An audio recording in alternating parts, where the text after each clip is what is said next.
The night the phone started ringing off the hook at Cedar Bluff Pharmacy, I never imagined I'd end up crying happy tears behind the register 5 years later. Back then, I was just Marisol, 26, counting pills at 9 at night while the fluorescent lights hummed overhead and my feet screamed inside my sneakers. Cedar Bluff was the kind of town where the pharmacy doubled as a confessional booth. People told you about their divorces while you filled their blood pressure medication. I liked it that way. I liked being invisible, useful, a quiet fixture behind the counter. Then, Deacon Reyes walked in with a prescription for antibiotics and a motorcycle helmet under his arm, and everything about my quiet little life tilted sideways. He wasn't my patient. I want to be clear about that, because it matters.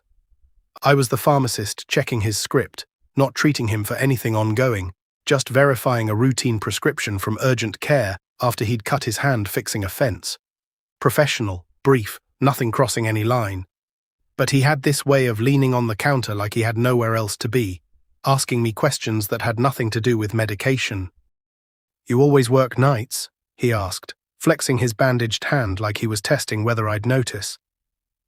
"Somebody has to keep the town medicated," I said, sliding the bag across. "You should follow up if that doesn't heal right." "Is that pharmacist talk for come back and see me?" I remember rolling my eyes so hard I nearly gave myself a headache. "It's pharmacist talk for don't get an infection, Deacon." That was the whole interaction. 30 seconds, maybe 40. I told myself I wouldn't think about him again, and then I thought about him for the entire drive home, which annoyed me more than I want to admit. Here's what nobody tells you about small towns. You see people again. He came back 3 days later, hand healing fine. No real reason to be there except the excuse he mumbled about needing sunscreen. Then he came back for cough drops he didn't need. Then, embarrassingly, for a birthday card, in a pharmacy, at 9:40 at night. "You do know the drugstore 2 blocks over is open later and has a better card selection," I told him. "Yeah, but the pharmacist there doesn't roll her eyes at me the same way." I wasn't supposed to smile at that. I did anyway. For weeks it stayed like that. Small talk, terrible jokes, the kind of tension that builds when two people are clearly circling each other, but neither wants to admit it first. My co-worker Priya used to elbow me every time his truck pulled into the lot.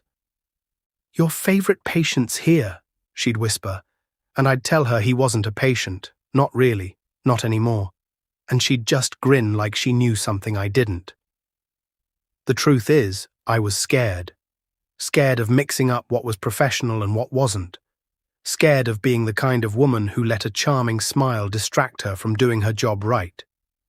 I'd seen colleagues get talked about for less, so I kept it careful, polite, distant enough that nobody could say a word. Then came the night that changed things. A bad storm rolled through Cedar Bluff, knocked out power along half the county, and the pharmacy phone wouldn't stop ringing.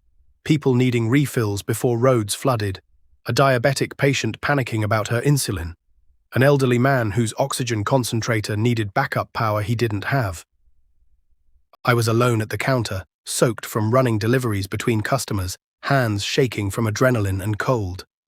Deacon showed up at 11 at night with his truck, a generator in the flatbed, and no explanation except, "Heard you might need an extra set of hands."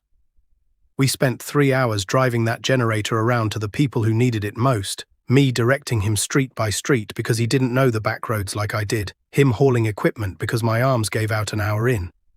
Somewhere between the 3rd house and the 4th, soaked to the bone, laughing about nothing because we were too exhausted to do anything else, I stopped being careful. "Why do you keep showing up?" I asked him, water dripping off my nose. He looked at me like the answer was obvious. "Because I like watching you take care of people, even when you pretend you don't want me around." I didn't say anything back. I didn't have to. He already knew. That was 5 years ago. I'm 31 now, still at Cedar Bluff, though I run the place these days. Deacon's truck still parks in that same spot most evenings, except now there's a booster seat in the back for our daughter, who likes to wave at me through the pharmacy window while I finish closing register 2. "Was it careless past me who took the safer route?" only occasionally flirting? Was it foolish? Was I right to wait as long as I did, weighing professionalism against a gut feeling that turned out to be true? I still don't fully know the answer. What I know is this: the version of me who once rolled her eyes at a man with a bandaged hand had no idea she was looking at her whole future, standing right there at the counter, waiting for her to notice.